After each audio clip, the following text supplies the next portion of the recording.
हमके पागल बना दिहलू तू, उसमें ना बानी हो। मन ले होई हम तोहरे के अपना दिल के रानी हो।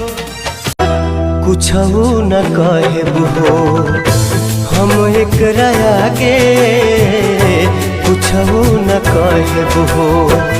प्यार के बीमारी नहीं दुश्मन, जान से भी प्यारा मुझको मेरा दिल है। उसके बिना एक पल भी जीना मुश्किल है। बाकी झुमकाई रानी बोलत ना बाड़ू का बाटे परेशानी, काहे तोहर भोरे से लटकल बलोला हो, लटकल बलोला। हाँ तो सुनी ना, ए राजा छोटा सा फसे ना गर्मी होला, राजा छोटा सा फसे ना गर्मी होला। राजा जाई बाजार ले ले आई एगो कोको कोला।